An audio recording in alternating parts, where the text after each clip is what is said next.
The other reason women love this show so much is there is no misogyny. Yeah. There's no male gaze, there's no objectification of women because women are not the main characters. And so the women who are in it are like well-rounded, interesting, powerful, whole women, but they're not there just for the male gaze. They're not just there just for like as sex symbols. They're not there for men's enjoyment.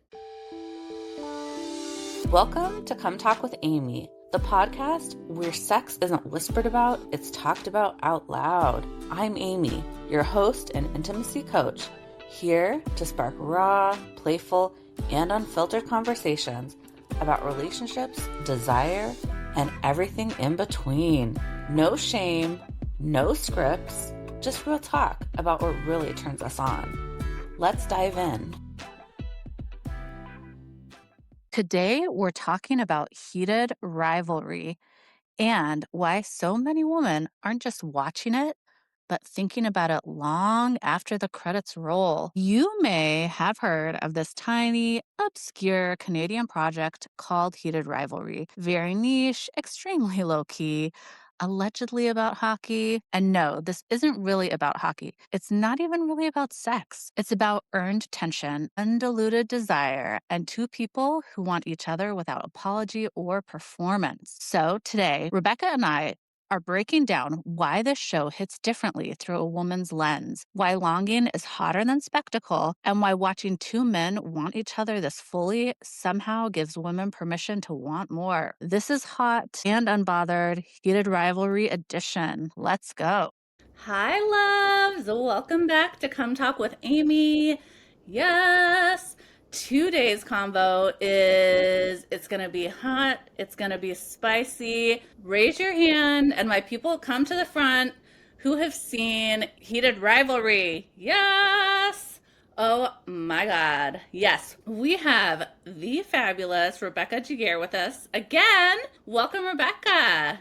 Thank you. Yes. So Rebecca was my episode number one, all about shame. And I feel like this is my 26th episode, which is amazing that we're here. I know. We've reached a quarter number of episodes. I have to thank Rebecca. We're having this conversation because of her for so many reasons. Rebecca was like, you need to watch Heated Rivalry. And I'm like, what is this Heated Rivalry? And then it just like started popping up on all of my socials. And I'm like, okay, I really need to figure out and see what this is. Finally found time to do it. Are we not so fucking glad that we did? We're having a little after hours. So we both have our drinks for this very fun and spicy combo. So Rebecca, before we dive in, tell our friends at home a little about yourself. I am the founder of Unscripted Intimacy, which is an intimacy and relationship research and coaching business. I have been doing my own research on intimacy and pleasure. I'm developing workshops and tools to improve communication and offer coaching as well. So, Rebecca, what brought you on your heated rival journey? It was my friend Colleen, who is in North Carolina, and she has introduced me to different genres of like romance novels, which is what this is based off of. And we were just taking a walk, and she's like, "Have you seen this show? It's so amazing." So I was like, what's this show? Same thing as you, right? The minute she said it to me and I started wondering, things started popping up. One of the first things I saw actually was a video of the two main characters having a conversation in an interview about why women are so into this show. And I was like, Ooh. okay, this sounds like something I need to watch. So I've been telling everyone. Let's start out there. Why are women so interested in the show? What did they say in the clip that you watched? So I think that one of the things that they mentioned was that we're seeing men be both masculine and tender at the same time. I think in our patriarchal society, it's like that's not really the dynamic that we normally see in heterosexual on-screen romance, right? I feel like the men Absolutely. and the women often tend to fall into these very overused tropes, but rarely do you see a male character who is both kind of almost alpha, athletic, stubborn, all of the things, and at the same time in these characters, we see such incredible tenderness and vulnerability. And so I think that's very, Yes. very refreshing. as you were talking, I was like, they brought the heat on the ice and off the ice. Oh, yes, they did. And I think like that is it. You actually sent me this clip of a gay male creator who was talking about why is this hitting and speaking to women and why are women so interested in it? Same thing, like, and he was like, I mean, they are good looking, like that's part of it probably, but like it really is that emotional piece that we just don't see on screen. And not only do we not see it on screen, it's hard to see that in day-to-day life, right? Because of how men are, like, we do live in a patriarchal society and how men are conditioned to be, right? Especially heterosexual men. I started rewatching it again today, and I'm noticing a lot, like, in the first episode and a half and throughout the show, but there's this, well, there's the rivalry between them, right? There's the Mm-hmm. competitiveness. One of the first scenes that they have together is like they end up in the gym at the same time and they're riding these bikes. And I mean, the shots are so amazing. Like the way this series is shot, especially that first episode, it's all about these furtive glances and the Yeah. camera follows like specifically body parts or expressions that the characters are looking at during the show, like they're sitting on the floor and it's like legs open, looking at his shoulders, looking between his legs, looking Yes. different places and just these shots, right? The cinematography was Yeah. fire for Yeah. sure. So in addition to this, there's like this buildup of like competitiveness. At the same time, it's like the extreme taboo. Like they both want the same thing, but it's don't tell anyone I want this. I didn't say that. I don't really want this. And so I think this wanting something that you know you're not supposed to want, that's a huge part of it. The taboo aspect. I love the banter between them. It's almost like Rozanov is like this macho guy and he's, all like short with his words and Shane I think has a much more kind of laid back, almost feminine in some ways role of being more like the one who seems like he's lusting, the one who's a little bit nervous. Ilya has more experience and he's more like, I'll just do whatever I want kind of attitude. But you see this flip a lot of times where they're talking. It's almost like Yes. the power exchange really goes back and forth in a very interesting way. So I think that's another piece. We have two main characters and then another hockey player who is a supporting actor, right? I guess you would say. And he also is gay. The three personalities and their journeys are so different, which I Mm-hmm. thought was like really beautiful. That, like you mentioned, the stoicism with Ilya, also like more of, yeah, he's more experienced. He comes off Ah, more confident, yeah, when it comes to right. the sexual stuff, especially, right? And more kind of detached when it comes to the emotional things. Although that's not really the case, right? And they do this part where it switches, which is really cool. And then you have Scott, right? Who I love his love story. Like I'm like obsessed with his and Kip's story as well. Who is somebody who clearly he's older. He's already knows that he's gay, right? We see Shane is figuring it out. We're on the journey of him identifying that he's gay, right? Scott already knows that he's gay, but they all have the shared situation where they're all hockey players, they're all in the public's view.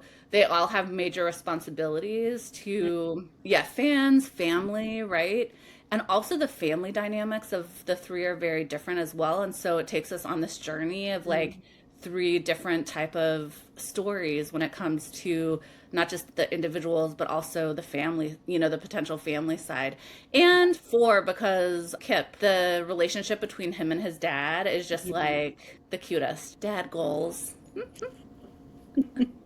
I think maybe emotional is the word that I meant to use before instead of like feminine. Mm-hmm. He shows his emotions more and he tries to like cover it up and I love that like it's like fuck you, no fuck you, kind of the way they talk to each other. But there's a huge turning point too. I think it's in episode 2, but I'm not sure when. Maybe it's episode 4 when they use each other's first names for the first time. Yes.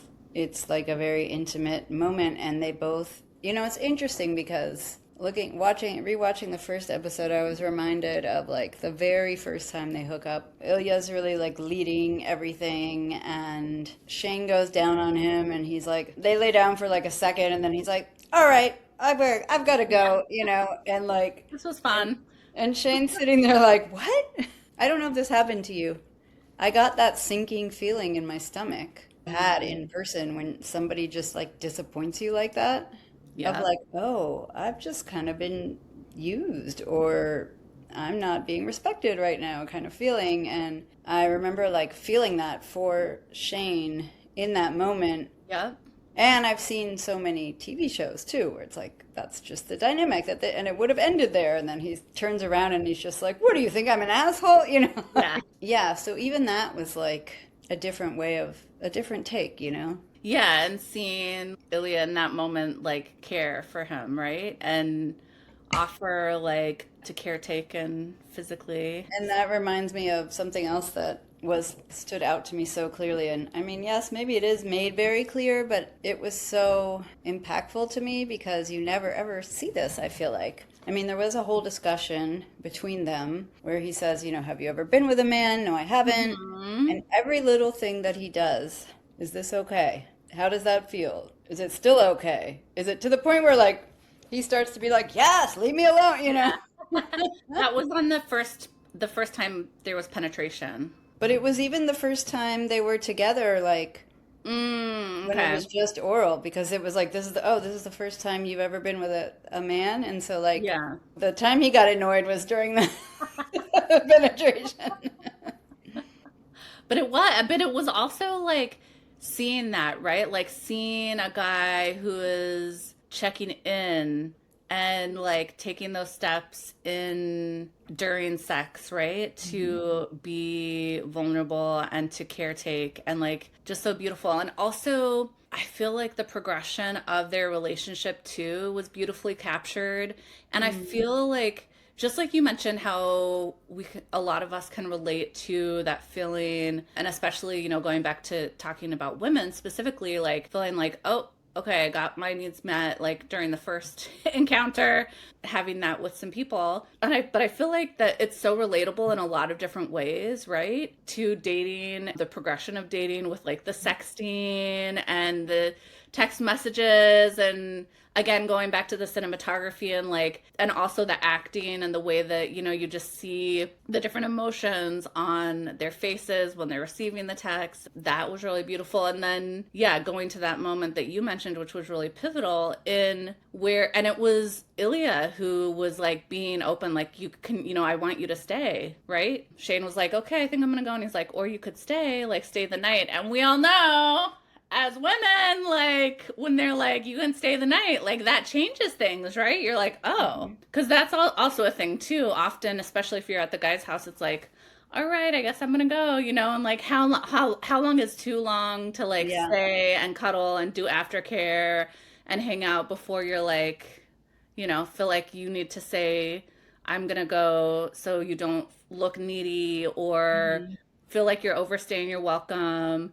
And then I think like also too, like that was overpowering for Shane when it was like, and Ilya was also the one that first said his name, right? First said Mhm. Shane, and then Shane said Ilya, instead of calling each other by their last names, right? Mhm. So it was that tenderness, and then Shane was like, I can't do this, like, and so like you mentioned, it was kind of that flip. But yeah, just the back and forth tug and pull too. I think their women can also like really identify, I feel like, with that journey. And I think that was also like beautiful to see like two men going through a journey that we so can recognize. And not, I mean, they pretend in the sense that like they don't let anyone around them know what's going on, but they don't pretend like they don't care at all. Or I think just to go back for a second to the consent thing, for me, one of the most important things is the way they just made it look like consent can be super hot. Consent can be Yeah. super sexy. Checking in, asking, it doesn't have to be awkward. It's not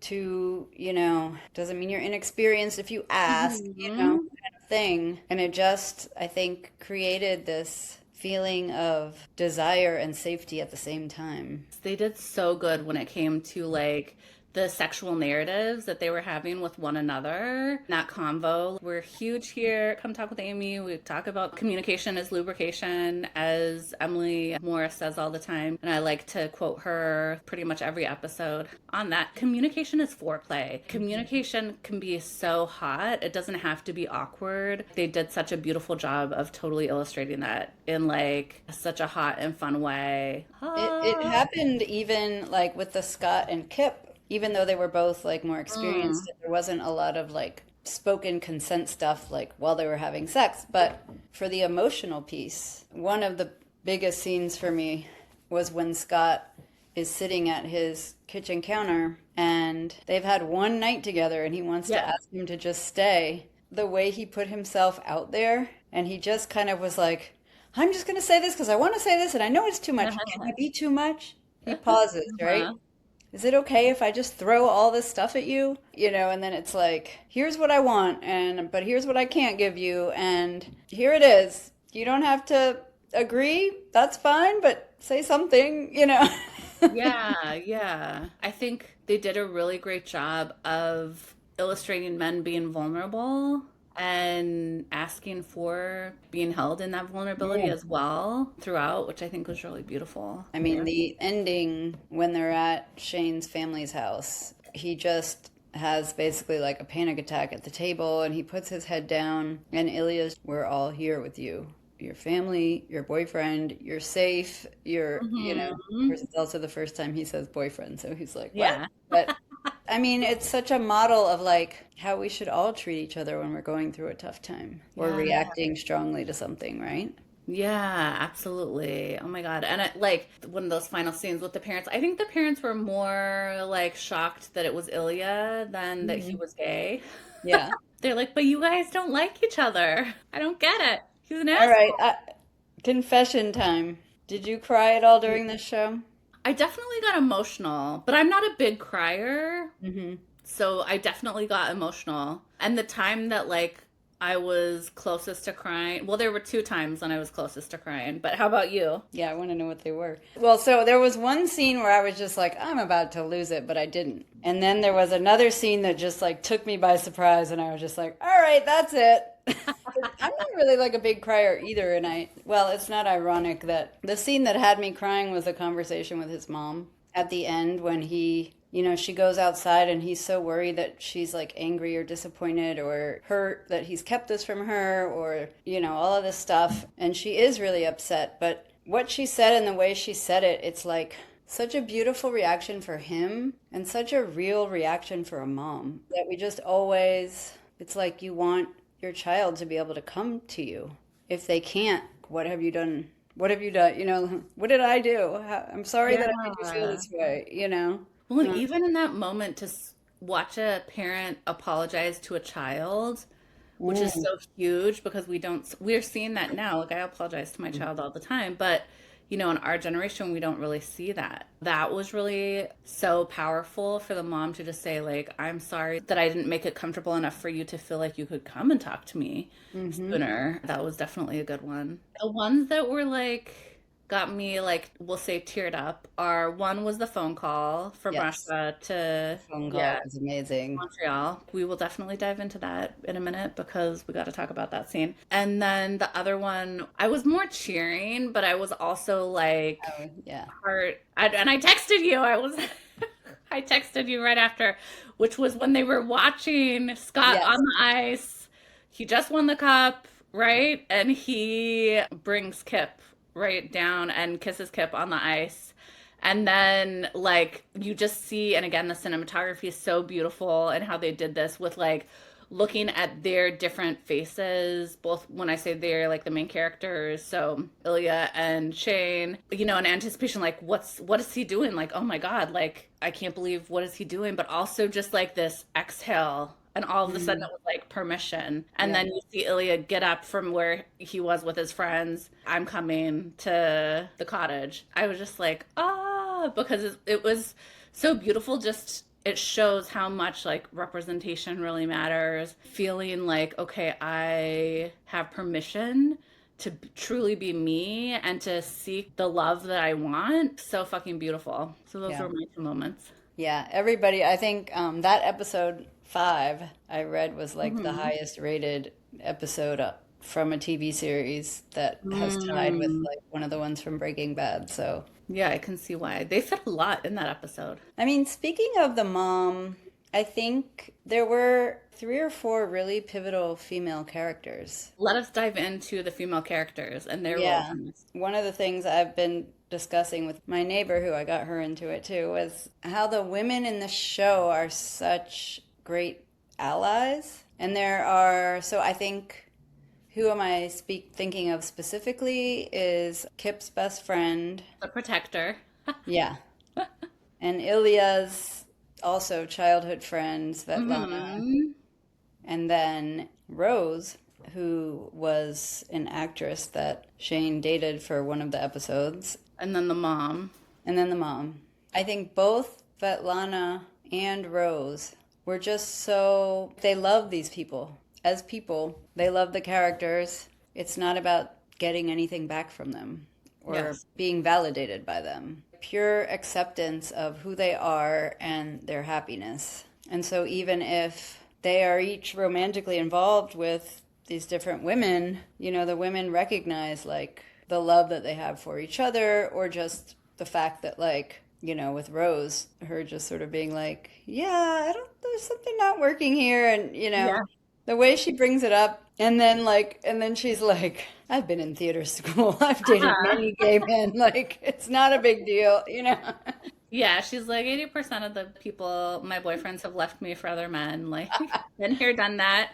Like, Yeah. let me help you on this journey. Yeah, and just the tenderness that they both hold for those characters is really beautiful. And like, even with Svetlana, like, she knows, right? Like, she loves Ilya. She would totally marry him in a heartbeat, right? And she knows that, like, when I'm thinking about when she's talking about, yes, I love you, but I know that you, like, don't love me, or yes, you love me, but I know you don't love me in the same way that Lily does. And then she specifically says, like, I hope he knows how lucky he is, right? She knows. And I think that is, I'm curious if you've ever had experience with a relationship or dating where you could tell that, or that maybe had some feelings or understanding that, the person was attracted to men. Yeah. I mean, I don't know that I would call them relationships, but I Hmm. definitely have friends who have been friends with benefits who are bi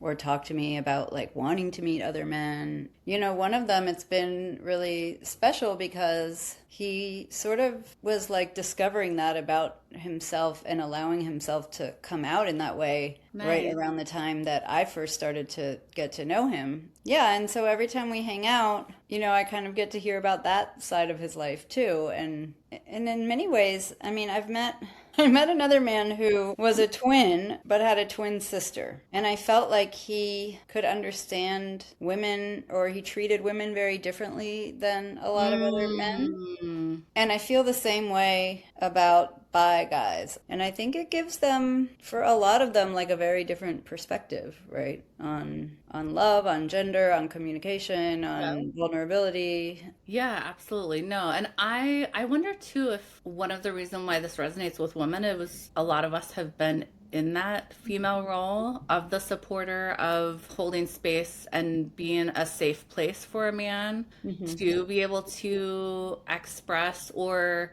not even to express, but be a tender place of allowing, knowing that like I am a safe place for you to feel this, right? For another man. I've definitely had the Rose experience where like I could tell physically, I'm like, oh, there's something different here. I stayed Mm. in that situation way too long. I'm not going to get into that now, but it's really interesting because that really resonated with me. I've definitely had that experience where I've, having these conversations and the person was not in a situation where they were able to admit that like, Mm. this is what was going on for them. And my purity culture, like, background at the time, like, made it so I was like, I can stay in this situation, for much Mm. longer than I should have. But anyways, but I do think that that's also a beautiful thing that like Rose was able to name for herself, right? That like Mhm. I'm not getting my needs met and that's okay. Let's be friends and be a safe place to talk about this because I don't feel like you have that in your Mhm. life, which was nice. And like huge shout out to men who have sex with men. It is more common and that desire is more common than is ever spoken about, right? I feel it's interesting because with Ilya, he never labeled what he was, right? He was just like, yeah, I'm not gay, like fully, which I think is interesting. Like, is he pansexual? Is he bisexual? Like, that label didn't necessarily matter. What did matter is that he, yes, okay, I'm attracted to women. I could find a female, I could find another woman to love, but I'm not going to love them the same way that I love Shane, right? That reminds me of in the second episode when the Olympics and he loses and Svetlana brings him down to this room where his old former Oh, lover yes. and he just like will not engage. And I mean, they don't really give us the whole story there, right? Of like what went down and like why, but the way that you're left reading into it is like he's going to be the only man. Like I can't, because we see him like Yeah. making out with, flirting with, dancing with, all different things with women throughout the show, but like when another man approaches him, it's like nope. Well, and also like, and he did share this with Shane, where it was like, oh, that was more of his exploration, right? And his Mm-hmm. like curiosity and being like, okay, I am attracted to men and I'm curious and I want to try this, but I'm Yeah. not in love with him. Yeah. Right? Whereas like with Shane it was different. Like there was Yeah. actual love there for sure. I want to like get into some of our favorite scenes, but can we talk about the club scene? Do you know what club scene I'm talking about? Where they're both at the same club? Because you were talking about like you Oh, see yeah, Ilya yeah, with yeah, yeah, yeah, yeah. men. Tell me your thoughts about that scene. Wait, wasn't he was with Rose? He was with Rose and dancing with Rose and Rose's guy friend. Yes. And they're both like looking at each other Yeah. with other people. Like there's a recognition of like, oh shit, the other person's here. And who are they with? Mm-hmm. And this was like their last encounter was the time where things were getting tender and Shane was like, peace out, see you. Like, I can't do this, right? Was that the last encounter? Because when Mm-hmm. they were I think during so. the Olympics, he was pretty mean to him too. Ilya to Shane. Yeah, there's a lot of back and forth there, but I mean, I actually personally, because Ilya, I felt like had been pretty cold and standoffish for a little bit. It kind of gave me a satisfaction to see him like watching Shane with this beautiful famous actress and like it being made such a big deal in the media, like, oh, he deserves to be jealous for a bit. Right, right. Yeah. Well, I love that scene too. I definitely totally agree. It was nice to see that, like, yeah, switch a little bit, right? For Ilya to be like, oh shit, like, this is really bothering me. But like going back to the scene in the club where it's like, again, the cinematography, like, so spot on, where they're showing like clips of the other person dancing with, another woman, and then they're flashing to the face of the person that's watching, right? Then it like goes into their own sexual scenes, right? Where Mhm. they're in their mind, they're flashing, seeing the face of the other person watching them and how that impacts them. And I feel Mhm. like that's also very relatable. Like a lot of us feel having flashbacks, right, of that other person and who we're not sure where we are with them, but we like totally have feelings for them. They show up when we're in activities with ourselves or with other people. Yeah, no, definitely. So I want to know, what was your favorite scene and why? I think my favorite scene was definitely the tunnels scene, the phone call from Russia, Yeah. where Ilya calls and he's all upset. His father has died. His brother's an asshole. Like he doesn't know what to do. He's feeling guilty, but he also is like, this isn't my home anymore. Like my dad was the only thing tying me to my home country. It's like he doesn't know what to say or how to say it, and he says, like, I just can't use English right now. And I think any of us who, like, have been in a place where we're speaking our second language, it's like there's moments when it's just there's Yeah. not the vocabulary or the emotion overrides even the ability to express oneself. And so, like, Shane's perceptiveness of what Ilya needed in that moment and Hmm. then was beautiful, but just being able to hear Ilya say everything he wanted to say to Shane, but like couldn't say or was too Yeah. afraid to say and could say because he knew he wasn't going to understand it. It was just so beautiful. That is definitely my favorite scene as well. So we share that. And I just think he knew what he needed. He could tell, like you could feel the anguish on the Mm, phone, and he was able to give Ilya like what he needed in that moment in this release. And then just everything that Ilya was saying was so beautiful, and the way that you see Shane just in his face listening, like closing his mm, eyes and just feeling the emotion yeah. and holding space for the person that he loved. And Mm, that's also the first time we hear Ilya say, like, I love you, right? And like, you're the one person who matters to me, and I wish I could be with you. And then you see Shane say that too, like, how do you, oh, maybe, because Ilya's like, maybe I can teach you Russian one day. Or maybe I think Shane says that. And then Shane wants to know, like, oh, how do you say, like, I wish you were here? And then mm, Ilya responds in, I wish I was in Russian, but saying, I wish I was there too. And it mm, actually reminded me when my mom passed away, I was actually in a relationship with someone that lived in another country. It like took me to that if, for anyone who's had like cross-continental relationship, like I've had a few. So it definitely brought me to that space of, very much apart from this person, and like that's the only person like I needed to be with them. I wanted to be with them. I wanted to be held with them, be held by them, and I couldn't be held by them physically. So I was very much held by them emotionally. For me, like it's gonna sound a little childlike, but what was really comforting for me was to have him tell me bedtime stories. Because it was like it would be morning for him and bedtime for me, and I'm like, okay, can you tell me a bedtime story? And he'd be like like he'd be with like all of his dude friends, and then he's like, yeah, let me, you hear them all talking, and then he's like, yeah, let me just find, like, let me go in the hallway, and then he would like just make up a story for me that helped calm like my nervous system and made me feel really good. And it kind of just reminded me of that tender moment in a relationship of being held in a particular way and only a way that like the person that you love can do, and feeling like helpless, right? Like feeling helpless but finding a way, right? Because when somebody that you love is hurting and grieving and you're not with them, like you want to be able to find a way too. And it's beautiful when you can. it's another example of, I think, what we were talking about before, where this juxtaposition of the hyper masculine with the tender emotion and Yeah. vulnerability that is so attractive to the women watching this show. I don't know, I've been watching a lot of like interviews and things, and I heard this Love it. one sort of little Easter egg, they call them, kind of like Okay. secret that gets put in there, but that I wanted to bring up because I thought it was so interesting, and I'm sure there's others that um, so, the scene where Kip's best friend is dancing with Scott and she says to him, he deserves sunshine, you both do. And she's sort of referring to like, let this be out in the open. Let the light shine on it, let it be seen, and that's what you both deserve. And in the Yep. moment in episode 5 when he calls Kip down, they put this song on. Did you notice anything about the song? No, tell me. What did I miss? Tell me. I need to hear it all. So I actually have started to listen to the soundtrack all the time.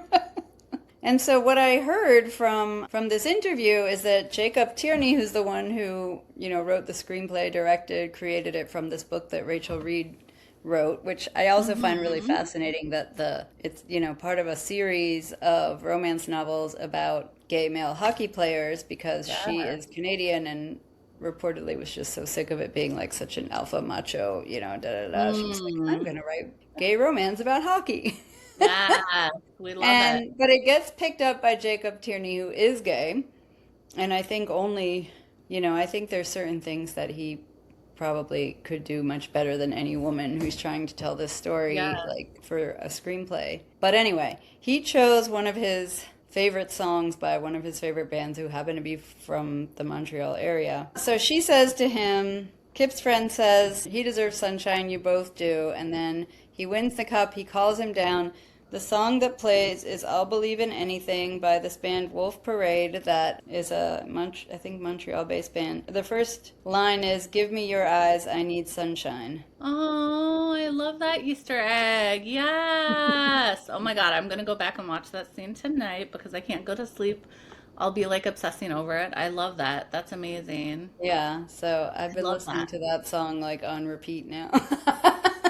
Yeah. And something I saw too is that the stars were saying that hockey players who are not out, or like they didn't specify hockey players, they just said sports players who are not out have been reaching out to them in like how Mhm. empowering this message has been for them. Which is like going back to that scene that you're just talking about of like we see that empowerment and that permission given, right, to in the reactions that both Ilya and Shane are having and watching it play out in real life of this hockey player coming out And it reminds me of on one the more ice. scene, kind of on the ice drama, when Shane, he gets hit and he falls and they have to carry Yes. him off. And just, it was so interesting the way you see Ilya's face. You're hearing sportscasters say, "Oh, he seems to be worried. Like maybe Yeah. he does have a heart, you know. Even this man is like concerned about his Yeah. rival, whatever." And just like the way they have to spin these things. I mean, not that anybody knew, so of course, if they had known, they would have said it, but that part was interesting. Yeah. I have one more question before we come to completion because we love to come to completion here at Come Talk with Amy. For heterosexual men, what can be something that you feel like they can learn? The fact that heterosexual women are big fans of this show, what do you feel like is a takeaway for them and what women are looking for that maybe they're missing currently from heterosexual men in relationships? That is a really loaded question.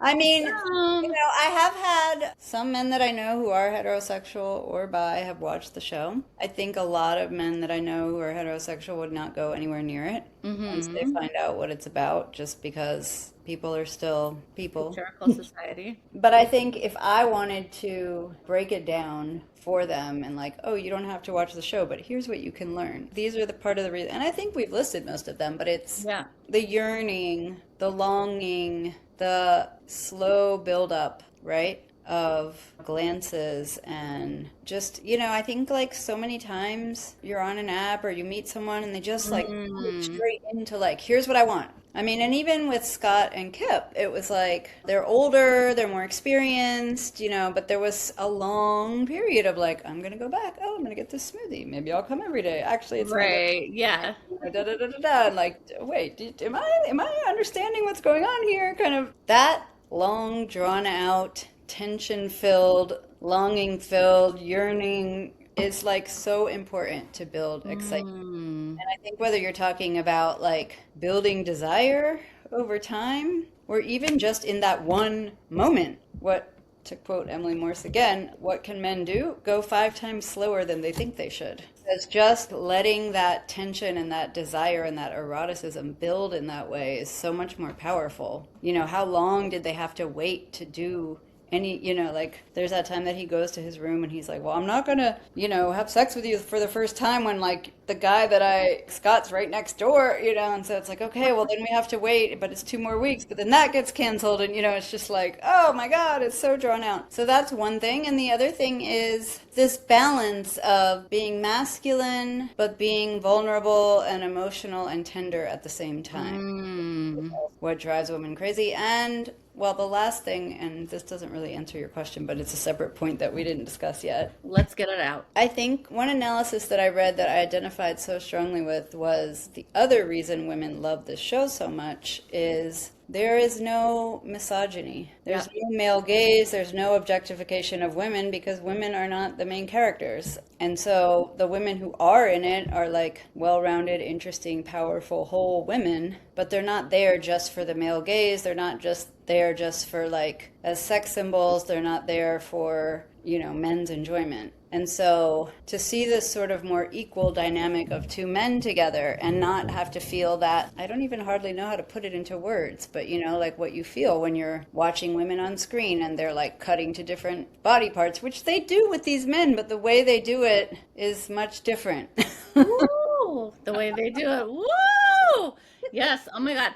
I wonder too, like, just on that, the physical side of it, because men, heterosexual men, for the longest time have been watching women on women porn. And I'm like, the male on male, watching men on men sex, have I not been watching the right porn? Not that I know, like, I don't know if this compares to like men on men porn because I haven't personally watched that type of porn. But I think there's something to be said about like watching men on men for a female to watch like male on male love, right? Hmm. And not have a woman there, I think that is like super hot. And that Hmm. was something for me that I was like, ooh, like, listen, I didn't even know. And like, I'm not attracted to the men that were on the show. They're very good looking, have very good bodies. It was super hot. And I think also the cinematography of it too, like the way that they did it. And I mean, they have beautiful bodies. So, like, you know, that didn't hurt. We didn't see a dick. We No. saw one dick, and that was the dick pic,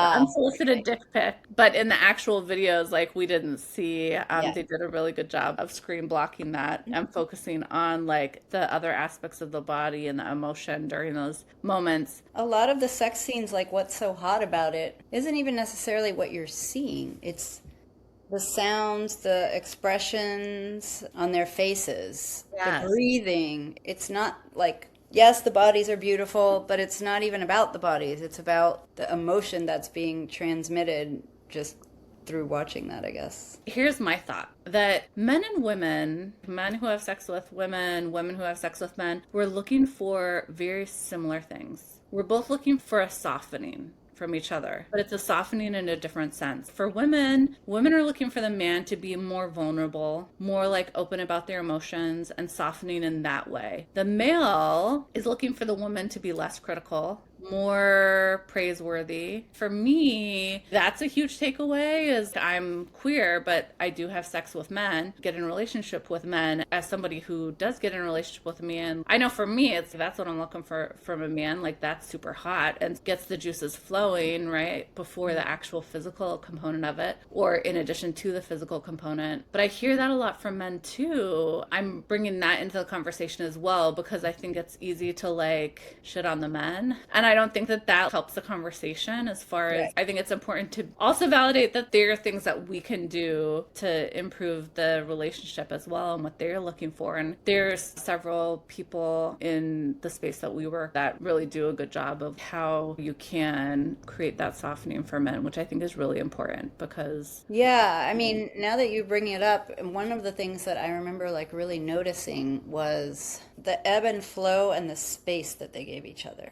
Nobody was pressuring anybody for anything to go any particular direction. mm, And partly because, like, it couldn't, right? What were they going to do? They're trying to keep the secret. But at the same time, I mean, it spans the course of 10, 15 years. And just to see them kind of come together, grow apart, the relationship grows in some ways. And then it's like there's space. They kind of give each other the space to understand mm-hmm. themselves, to figure out who they are and what they want, and there's no pressure and there's no specific end game. And that leads to this realization by both of them that's so powerful of like, oh, this is what I want. I think when you talk about men and women, particularly at the age that they were, like between the ages of like 18 and 30, there's so much societal pressure about like, oh, am I finding the one? Are we going to get married? Is this right? Da, da, da. No, okay, you're not right. Then if you're going to like not write me back, then I'm going to this person and then that's Yeah. the end. And, and rarely is there time and space to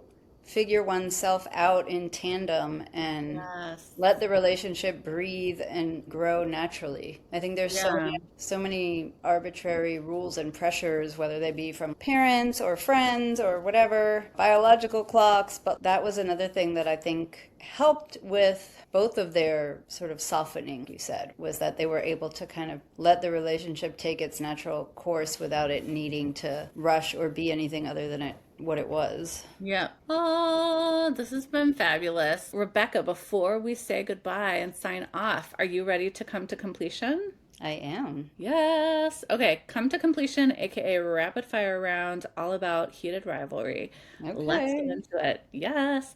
Okay, Rebecca, which character would you let ruin your emotional stability for a season? Shane is my guy. Okay. I mean, when I first saw Scott, I was like, who is that? But As I grew to know Shane as his character, it's like he has my heart. I would want it to be Shane, but let's be honest, it would be Ilya because I love me like a headstrong man, and also like we love emotional unavailability over here. So something I've done a lot of therapy on. Um, okay. Do you ever rewind a scene not because you missed dialogue, but because you felt something? Did you rewind anything? I know you like both of us have already. I like finished episode 6 and then I started episode 1 again. Especially like as I am watching it a second time. But I know there was like more than one time that I did that. Yeah. Can't remember exactly Yeah. what they Any were though. specific scenes? The shower scene, when I saw it the second time, I might have rewound, but it was more like a dialogue thing. Like I got it, but I was just like, Mm. oh, I feel like there's so much more nuance to this scene than I even picked up on the first time. Where they're looking at each other's bodies. That's super hot. I also love just 1 or 2 scenes before that in the gym room. The sexual tension is there. They're looking at each other. They're fully dressed. The sexual tension is definitely there and building. I also love in the last episode when they're sitting on the couch and they're reading or whatever and they're just touching feet. And I was just, ah, damn it. Something like that makes me feel like, damn it, I need to like find somebody to love so I can just do like simple shit like that, you know? I kind of miss Hmm. that. Yeah. But that's not gonna happen. Yeah. But it seems hot. I mean, Yeah. it'll happen eventually, but it's not my season for that right now. All right. Is the rivalry hotter than the romance itself? It's not hotter, but it definitely contributes. And I think it contributes in, as I said, Shane sometimes. Although, did you know that his character is supposed to be autistic, like on the spectrum? Oh, really? Yeah. Okay. I can kind of see that Um, a little bit, but yeah. yeah. Even though I think he kind of wears his heart on his sleeve more, whenever he kind of wins in hockey, it kind of gives him this like upper hand that he, I think, Mm, I think it builds his confidence to be able to, within the relationship itself, if that makes sense, yeah. and seeing them as equals too. Love that. Who do you think is better in bed based purely on vibes? That's hard. God, I don't know. I kind of like a man who's a little more dominant, I think, so I'm gonna have to go with Ilya. I also love a shy, tender sweetheart, so it's hard. Let's not forget about Scott and No, I wasn't. I yeah. was not forgetting about them. How It's about Ilya for you? you. Maybe Scott. I don't know. I don't know. All of the above. I'm going Right? with all of the above for sure. Okay, was there a moment you forgot this was a sports show entirely? Oh yeah. Several. Yeah. And then when I like started going through it the second time, I was like, oh, there is kind of a lot of hockey, but it's like it's a good balance. The hockey scenes they chose to put in play a very specific purpose. They definitely speak to the narrative for sure. Do you think the show is more about desire or about being deeply chosen? I think it is about being deeply chosen. You don't realize that maybe until the end because it's not really that clear. To me, the first time around, it was not that clear what was going to happen. Yeah. Oh, I know it's a rom-com TV show based on a book that probably has like a formula. I wasn't totally sure if they were going to end up together or not. That moment when they're in his bed and he's trying to figure out like should I marry Svetlana or and he's like Mm-hmm. coming up with this whole plan, Shane is in his head about like how they're going to make this work, and then that moment feels so beautifully exemplary of what you just said, like being chosen, right? Of like, Yeah. we're gonna figure out a way to make this work. We can create a foundation for this or that. Yeah. And even the mom at the end who's like, I think the Grants are gonna love this. The manager, the mom manager. Oh my God, so funny. She's totally in her manager mode. But just thinking about in that moment being chosen and in that scene too, where they're on the bed. And I love the tenderness too when he's talking about his mom, right? Because the foundation is like kind of based off of the mom's story. And Ilya's just like, she would have loved you, It was just like such a tender moment. Because I wasn't sure. I was like, is that a little tacky that you're like suggesting this? Like, because that's kind of a sensitive thing. But he took it as care. You're doing this because you care for me. Which character feels the most emotionally unsafe but irresistible? I mean, I have trouble answering that. I mean, I would say Ilya, but by the end, I don't think he feels that way. I do think there's moments when he comes across much more like brusquely than he means to. That scene where Shane starts typing out like we didn't even kiss and then he deletes it. So I guess I would have to go with him if I have to pick someone. I'm gonna go with Scott. Maybe Mm-hmm. unpopular opinion, but like moving really fast. Like that's Mm, come and move in with me for 2 months, yeah. and then like you won't come to my birthday party, Mm, and that's which true. I That's get, true. right? And like obviously he redeems himself at the end, Yeah. or in season 5 with like come down on the ice in a big time, Hmm. but that seems really emotionally unsafe, and Yeah. that's where the friend comes in and is like, dude, he loves you and he's unhappy. He's Mhm. miserable. Okay, Yeah. did this show raise your standards or just complicate your fantasies? I think it raised my standards, but not for men, for myself. I love that. And I think that I tend to be very guarded and self-protective. Watching these characters navigate that while also just putting themselves out there in a way that was often pretty unsafe for them in some ways. Well, I know it's TV. It was sort of a goal that I had for myself this year anyway, and then I watched that show and I ended up having in one day three different like very open direct, vulnerable Mm, conversations. And I gave that example of Scott when he's in the kitchen. I'm like, oh, we all need to do more of that on some level, right? Don't yeah. overload somebody, but like, is it okay? Can I tell you what I'm really thinking? And then I'm just going to say it, and I don't know how you're going to take it or what you're going to say, but that's the way relationships deepen or the ones that aren't meant for you fall off and you're not like getting strung along for so long. And so I think it's really been inspiring me to be a lot more direct about how I feel about things, and even things that are sometimes uncomfortable to say. I've been able to find ways to say it and it's been well received. So May we all step away, being willing to allow ourselves to be more vulnerable, right? Okay, did this show make you want something you weren't actively wanting before? I mean, I think I am searching for whether it's friendships or dating type relationships, really keeping and building the ones that bring more meaning to my life. So I think I had that in mind already. Did it start to thaw my frozen heart a little bit? Yes, let the unthawing begin. I didn't realize that, ooh, I miss or want or have this longing. Now I do, damn it. Thank you, Heated Rivalry, for those little moments of the feet Mhm. touching on the couch while they're doing other things, in the sand, their hands inching towards each other, while they're at the press Mhm. table, like their feet Mhm. and the little footsies. Even I think at the end scene at the parents' house, there were like footsies Mhm. too. Or Mhm. like the very end scene where they're in the car, Ilya's in the passenger seat and just like looking at the person that you like love. Damn it. Does she want some of that? Yes. Mm. Well, as my daughter said to me, it doesn't have to be a man who gives it to you. Yes, absolutely. I love that. Wisdom. Hmm. Very wise, very wise. Okay, final question. Did this show make you feel more turned on or more emotionally cracked open? I mean, I guess I would say the show stayed with me, right? It stayed Mm. with me in my heart in the way that, like, when something ends, that you don't want it, like, whether it's a book or after Breaking Bad ended, and of course that was like so long. I mean, I watched the whole thing in like Mm-hmm. 15-minute increments, all 6 seasons, but Yes. where you're just like, oh my God, I've lost this beautiful part of my life. It's not here anymore? So there is that. And I did get caught up in the romance and all of that. But I think for me, I think the desire and the turn on that this show has is pretty high up there compared to anything else I've seen Mm. on like mainstream TV Will we be watching or network. more men on men porn? TBD.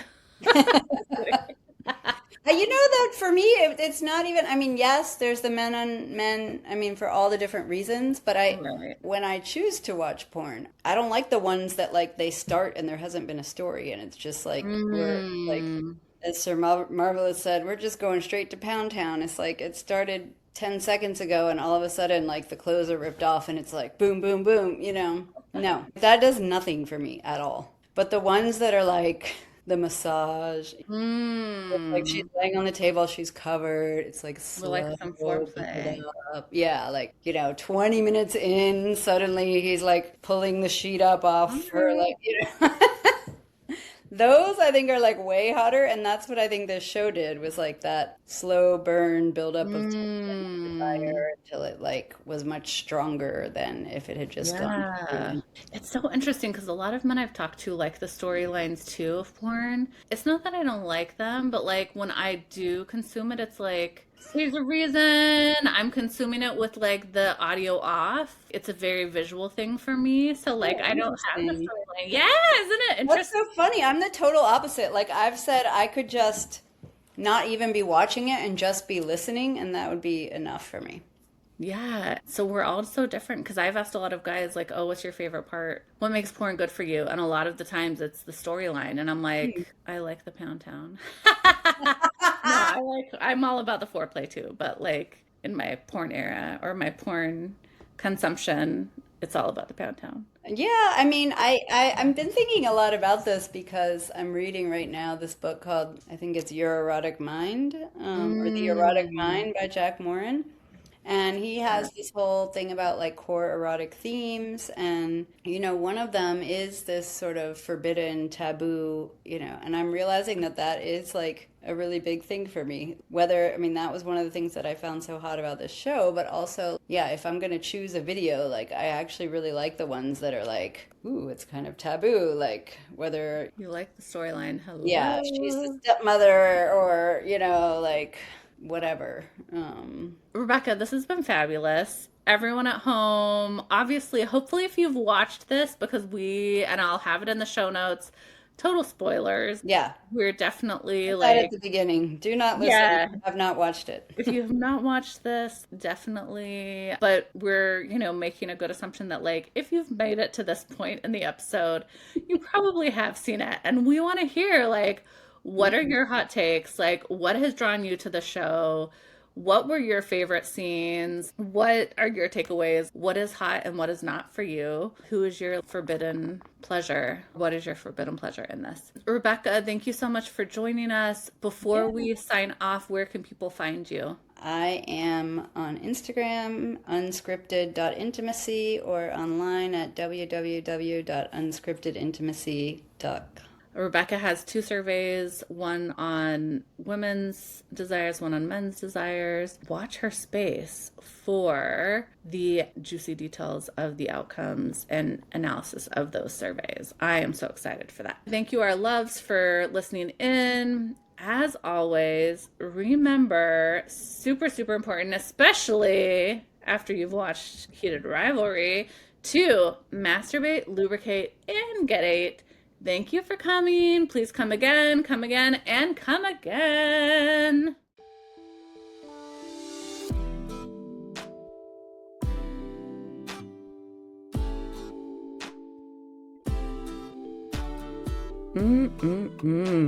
That's all for today, lover. Remember to masturbate, lubricate, and get ate. If you liked this episode, share with a friend, like, subscribe, and as always, thank you for coming.